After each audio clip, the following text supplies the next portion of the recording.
They always say that women are more romantic, that women are the romantic sex. They are not.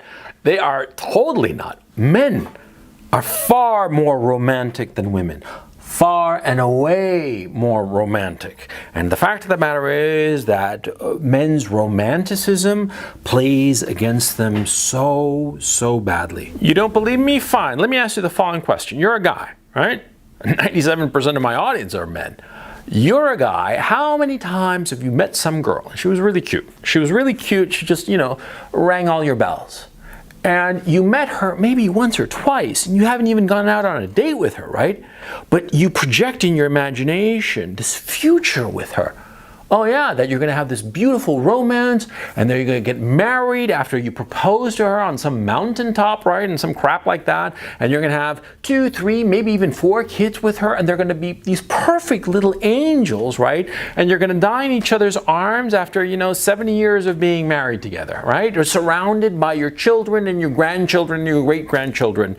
You dream this, right? After having met her once. How many times has this happened to you? Do you know why I'm laughing? My supervillain laugh? Because it's happened to me.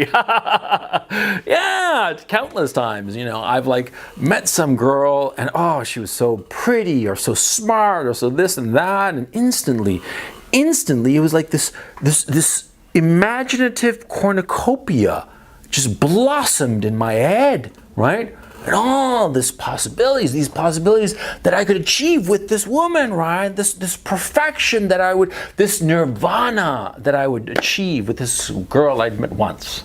Yeah, it happened to me. It's happened to every guy because we are the more romantic sex. And it's interesting to analyze where this is coming from.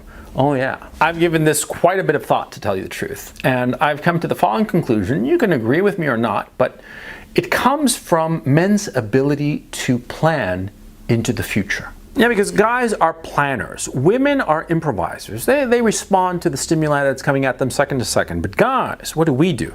We plan stuff. We plan into the future. We decide, okay, we're going to go out and hunt a woolly mammoth, right? And so we start planning, well, how are we going to hunt the woolly mammoth? Well, we need 5 guys to go out and hunt it. And the 5 guys have to have spears, and we got to have maybe a big net, right? And the guys have to be relatively strong, so we go and put together the team, and we go off across the savannah to hunt the woolly mammoth, right? Yeah, that's how we think. We are planners. It's not just, of course, the woolly mammoth. It's everything in life.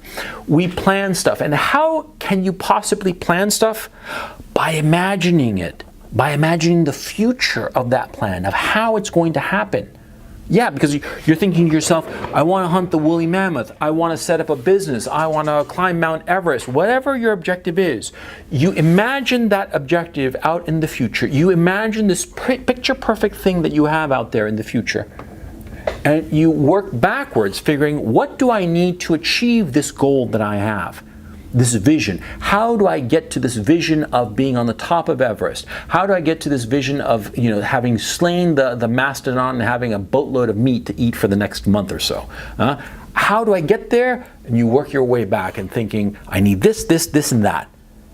And guys, what do we want out of a domestic situation? Right? We want kids. We want kids, and we want a nice home. Nothing fancy. We don't want mansions. I mean, very few guys, even extremely ambitious guys, very few guys want a giant mansion. Oh, no. They don't want that. They want a little house full of kids with a nice wife. That's all they want. Our ambitions are very modest insofar as what we want romantically, right? And so because they are so modest, they are so achievable. See, you want to reach Mount Everest, you want to reach some incredibly difficult goal. Well, that's a different story altogether. And it takes a lot more work and effort and planning and more serendipity and good luck, and we recognize that. But for something as modest as having, a nice family with a few children and a nice wife, that's such a modest goal. And so because it's such a modest goal, we think that it's, number one, easy to achieve, which is sort of the case. It is kind of easy to achieve, but also we quickly latch on to anybody who can help us achieve this goal. And that, of course, involves a woman. Yeah, because you want to go out and hunt the mastodon, right? And you need 5 other hunters, right? And they could be anybody. You can go up to 5 different guys and maybe they turn you down because they're going to go off and hunt the brontosaurus or whatever, right? And so you find some other guys. It doesn't matter. But with having a family, you need a woman. You need the one woman. Yeah. And so every time you come across some girl that might potentially fit the bill, you imagine this possibility of what you want in your heart. Because this image that you have in your heart, this goal that you seek insofar as your domestic life, domestic comfort, you have this image in your heart.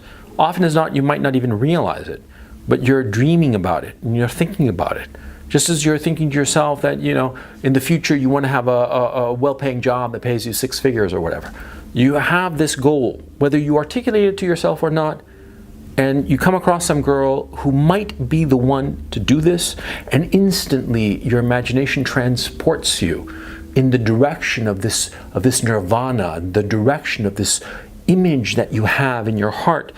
And you figure that this is the one, and you realize that it can only be with one. It's not like hunters going off to get a astronaut. You can't just replace them. It has to be the one girl. And that's why you meet some girl and you think, this is the one. This is the one. This is going to be the mother of my children. Oh yeah, I can feel it. I can sense it. Oh yeah, I've met her only one time. The one time we talked for maybe 2 minutes. But oh yeah, she's the one. She's the girl who's gonna, be the mother of my children and hold me in her arms when I pass along from this mortal coil at the ripe old age of 80 after, 50 odd years of marriage. This is the one. I know it. I can feel it in my bones. Yes, it's like a sign from God. There goes my supervillain laugh once again. But you see my point. You see what I'm trying to tell you here. See, it's your own desire, your own ambition that makes you romantic. Okay, that's what's going on. Your ambition clouds your judgment and makes you see things that aren't there. More often than not, what happens a lot of times is that, you meet some girl, yeah, and she's very attractive or whatever, and you have this vision, this vision of where you see yourself with her, and you become all romantic and fall in love with her, quote unquote. But what happens is that you fail to see the woman that you have in front of you. You fail to see her defects. You fail to see that maybe she has some qualities that you respond to and make you imagine things, imagine this domestic nirvana that you're seeking, right? But at the same time, she has these defects that you are blind to. And these defects that you are blind to are the reason that it's not going to happen with this girl. Yeah, it happens all the time. I mean, you and I know this, right? It happens all the time. You fall in love with some girl that you barely know. You have all these romantic illusions. And what happens? It turns out that she doesn't want the same things that you do. Or maybe it turns out after a while you realize what a horrible person she is. Oh yeah, she's cute and smart and attractive and all, but she's a horrible person. And you wouldn't want her to be the mother of your children. On the contrary. Huh? Yeah, it happens all the time. And that, what does that do to us as men? It makes us feel disappointed. It makes us feel embittered. It makes us feel angry. Angry at women. Angry at women as a group, as a species. Angry at the fact that we are failing to find this love of our lives. Yeah, romanticism can make you bitter. Yeah, that's something that guys often don't even realize, but it's the truth. A lot of the most bitter men, the guys who despise women the most, the guys who are frankly misogynist, and I don't say that lightly. You guys know that I think that these calls for misogyny all the time are so much bullshit. But in this case, yeah, these guys who are out and out misogynists, who hate women, right? More often than not, it's out of disappointment.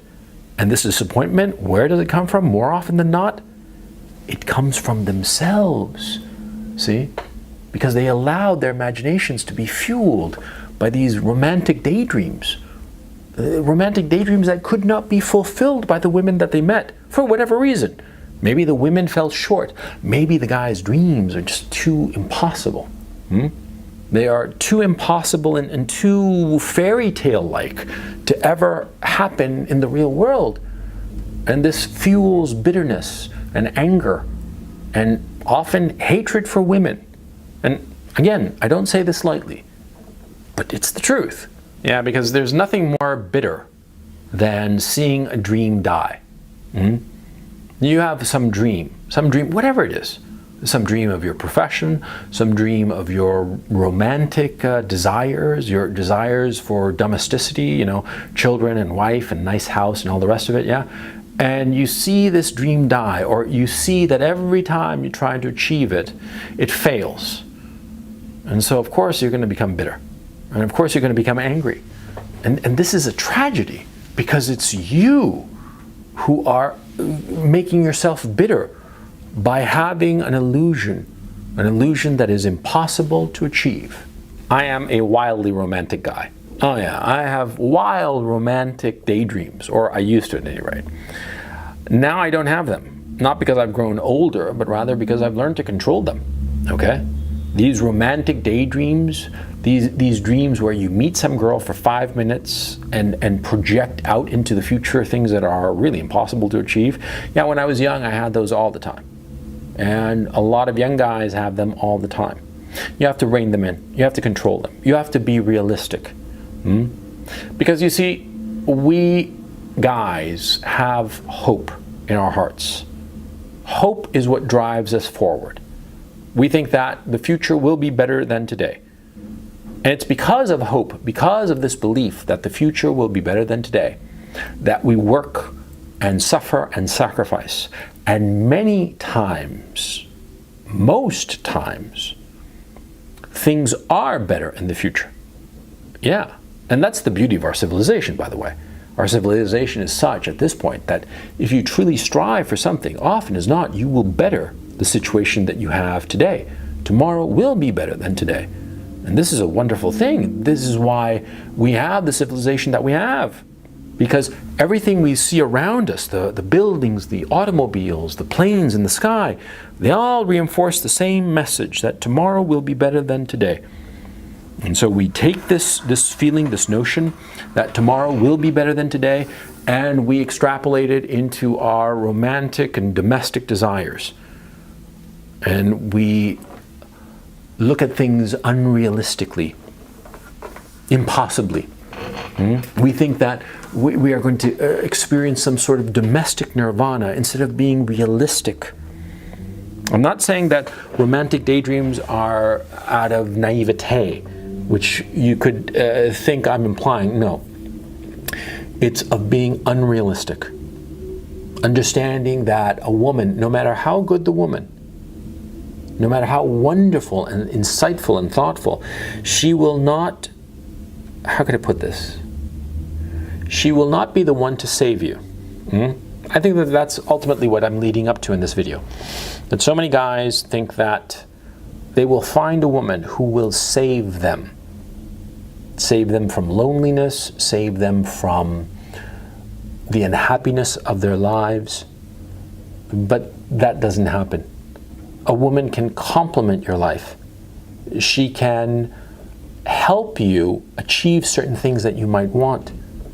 But she will not be this saving angel who will come down and raise you up out of the muck of your life. That's just not going to happen. If you think that, if you dream that, you're only setting yourself up for disappointment and misery and sadness and bitterness, because no woman can do this. I've gone off a little bit on track from this video because I wanted to focus on the issue that men are more romantic than women, but we are. Women don't have these romantic daydreams. I mean, some of them do, but for the most part, most women don't. Most women are just floating through life, and they are reacting to the emotions, the inputs, the stimuli of the moment. Yeah, they don't have this ability for this long-term projection. And they do when they're young, but as they get, when I say young, I'm talking, children, 12 years old and whatnot. But as they get older, and also as their lives become more filled with distractions, they lose that ability, or they don't have it the way that guys do. Guys are much more romantic, and romanticism can become a dangerous weapon. It can be the thing that wrecks your life and fills it with bitterness. Don't allow that to happen. Be smart. recognize what a woman can do in your life and recognize what she cannot do, and recognize that a woman that you have met for 5 minutes, she's a stranger. Don't let your hopes and your dreams and desires blind you to whom you have in front of you.